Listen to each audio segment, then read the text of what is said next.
பகுத்துண்டு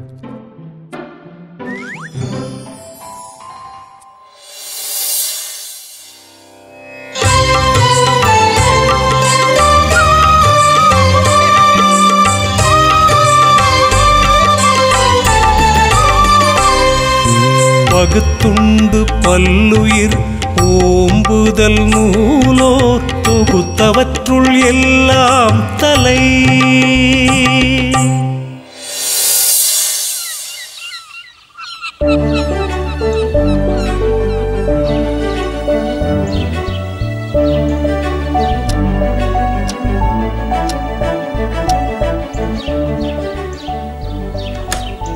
சுந்தரம், மணி 2:30 சாப்பிடாம இன்னும் எழுதிக்கிட்டே இருக்க? என்னம்மா, அப்பா தான் ஒன்றும் வரலையே. அப்பா அந்த சேர்ந்து சாப்பிடலாம். உங்க அப்பா தினமும் 2 பேருக்கு சாப்பாடு கொடுத்துட்டு தான் சாப்பிடுவாருன்னு உனக்கு தெரியாதா? தெரியுமா, உங்ககிட்ட 2 சாப்பாடு பார்சல் வாங்கிட்டு போனதும் தெரியும். அதனால என்னப்பா, நாளைக்கு சேர்ந்து சாப்பிட்டா போச்சு. இப்ப ரொம்ப நேரம் ஆச்சு இல்ல, அதான் சாப்பிட கூப்பிட்டேன். ஐ, அப்பா வந்துட்டாரு. வாங்கம்மா, வாங்கய்யா. அமுதா, நீ கொடுத்த சாப்பாட்டை 2 ஏழைங்களுக்கு கொடுத்துட்டு திரும்ப வரும்போது தான் இவங்களை பார்த்தேன். ரொம்ப பசியில் வாடிக்கிட்டு இருந்தாங்க. அதனால தான் வீட்டுக்கே அழைச்சிட்டு வந்தேன். அதனால என்னங்க, இவங்களுக்கு வீட்டிலேயே சாப்பாடு போட்டுடலாம். வாங்கம்மா, வாங்கய்யா. சுந்தரா, வாப்பா. வாங்க ஐயா, உள்ள வாங்க. பொறுமையா உங்களுக்கு என்ன வேணுமோ கேட்டு சாப்பிடுங்கம்மா.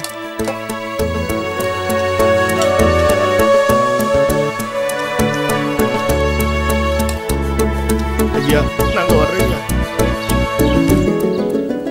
ஐயா, எங்க மனசார சொல்றோம், இப்படி பசின்னு வர்றவங்களுக்கெல்லாம் வயிறார சாப்பாடு போட்டு அனுப்புறீங்களே, நீங்க நல்லா இருக்கணும் ஐயா, ரொம்ப நல்லா இருக்கணும். நாங்க வர்றீங்க. அப்படியா விஷயம்? இருக்கட்டும், கவனிச்சுக்கிறேன்.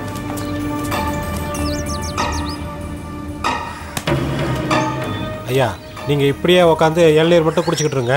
உங்க கனவை வேற ஒருத்தர் நிறைவேற்றிக்க போறான். என்னடா சொல்ற? என்னத்த சொல்றது? உங்க கனவே நம்ம ஊருக்கு பஞ்சாயத்து தலைவர் ஆகணுங்கிறது தானே? ஆமா, அதுல என்ன சந்தேகம்? அந்த பதவியே எங்க குடும்ப சொத்து தானே. முதல்ல எங்க தாத்தா இருந்தாரு, அதுக்கப்புறம் எங்க அப்பா இருந்தாரு. அதே மாதிரி அடுத்தது நானும் வர்ற எலெக்ஷன்ல ஜெயிச்சு பஞ்சாயத்து தலைவர் ஆகணுங்கிறது தானே என்னோட கனவு. ஆமா, அதுல என்னடா பிரச்சனை? நான் ஏற்கனவே அந்த அன்பரசனை பத்தி சொல்லியிருக்கேன். வர்றவன் போறவனுக்கெல்லாம் சாப்பாடு போடுறேன்ற பேர்ல ஊர்ல நல்ல பேரை சம்பாரிச்சுக்கிட்டு இருக்கான். டே, சாப்பாடு போட்டுட்டா போதுமாடா? ஜனங்க அந்த சாப்பாடு வயிற்றுல இருக்கிற வரைக்கும் தான் அவனை நினைப்பாங்க. அது வெளியேறின உடனே அதுக்கப்புறம் அவங்க மனசுல இருக்கிற அவன் பேரும் வெளியேறிடும். அப்படித்தான் நானும் இது வரைக்கும் நினைச்சுக்கிட்டு இருந்தேன் ஐயா. ஆனா இன்னைக்கு ஒரு வயசான தம்பதிக்கு சாப்பாடு போட்டிருப்பான் போல. அவங்க வாசல்ல இருந்து வாழ்த்துனாங்க பாருங்க.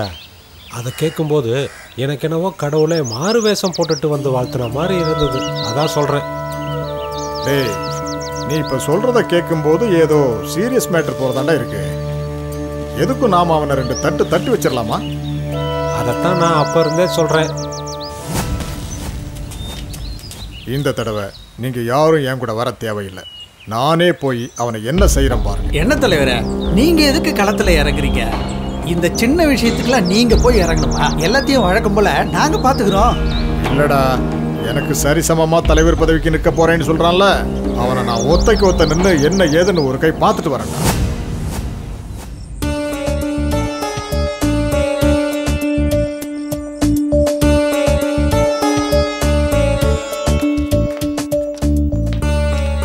வாப்பா சேகரா, எப்படி இருக்க? நல்லா இருக்கேன் ஆண்டி. அம்மா அப்பா எல்லாம் நல்லா இருக்காங்களா? எல்லாரும் நல்லா இருக்காங்க ஆண்டி. இருப்பா, காஃபி போட்டு தரேன். வேண்டாம் ஆண்டி, இன்னைக்கு கார்த்திகை தீபம் இல்லையா, அதான் சுந்தரத்தோட சேர்ந்து ஜாலியா பட்டாசு வெடிக்கலான்னு வந்தேன். சரிப்பா, பார்த்து வெடிங்க. சரிங்க ஆண்டி. சுந்தரா, நீயும் தான் பார்த்து பத்திரமா நடந்துக்கணும். சரிம்மா. அப்பா, நாங்க 2 பேரும் வெளில போய் பட்டாசு வெடிக்க போறோம். நீங்க 2 பேரும் எச்சரிக்கையா இருக்கணும், பாதுகாப்பா வெடிக்கணும். சரிங்கப்பா. சரிங்க அங்கிள்.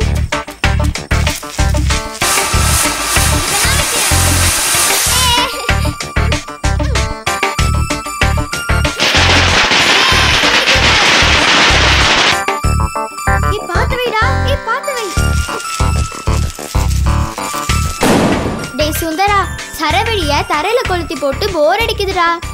அந்த தெருநாய் வால்ல கட்டி விட்டு வெடிக்கலாமா? டேய் வேணாண்டா, பாவம்டா. நம்ம மிஸ் அன்னைக்கு என்ன சொன்னாங்க? வாயில ஜீவன் கிட்ட அன்பு கட்டணும்னு சொன்னாங்கல்ல. டேய் அதெல்லாம் பாடத்துல மார்க் எடுக்கிறதுக்கு தான்டா. பேசாம வா. எனக்கு என்னமோ பயமா இருக்குடா, தப்புன்னு தோணுதுடா. டேய் இன்னைக்கு ஒரு நாள் தான்டா. அந்த நாயை பாத்தியா? இன்னைக்கோ நாளைக்கோன்னு இருக்கு. அது நம்மள ஒன்னும் பண்ணாது, சும்மா ஒரு ஜாலிக்கு தான்டா.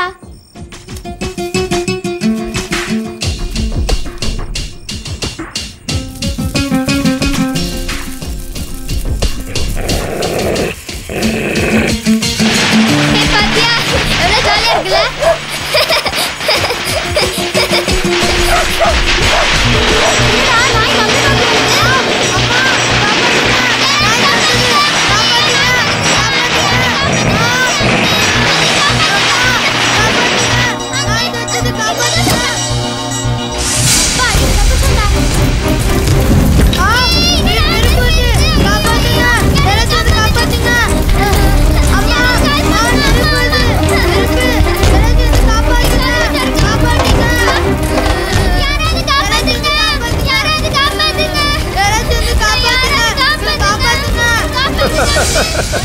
எல்லாம் வேணும்.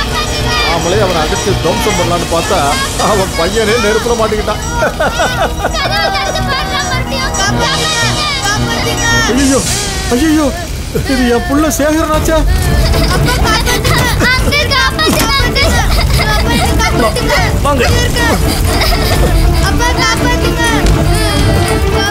குடுங்க.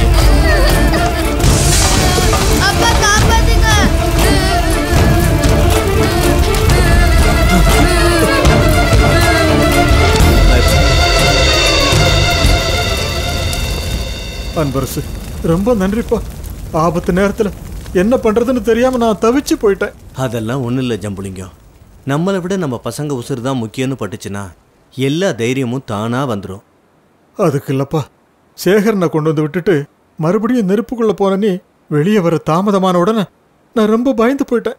அவ்வளவு சிக்கலான நேரத்துல கூட ஓ மகனை முதல்ல காப்பாத்தாம என் மகனை காப்பாத்தி கொண்டு வந்திருக்கியே. ஏன்பா, நீ ஓ மகனை முதல்ல காப்பாத்தாம ஏன் அப்படி செஞ்ச?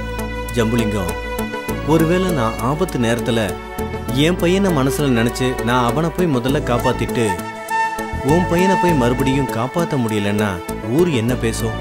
தான் பையனை மட்டும் காப்பாத்திட்டான்னு சொல்ல மாட்டாங்க. அதுக்கப்புறம் அந்த நினைப்பே என்னை கொண்டுடாதா.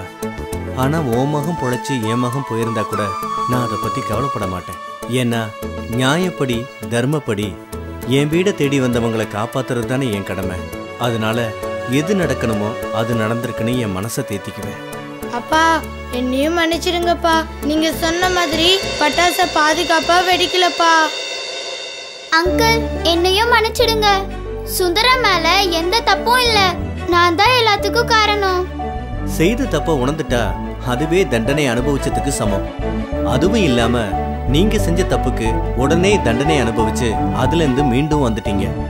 இனிமேலாவது வாயில்லாத ஜீவன்கள் கிட்ட அன்பு செலுத்துங்க.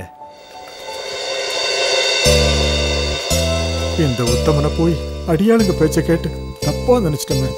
கடவுளே என்ன மன்னிச்சிருப்பா.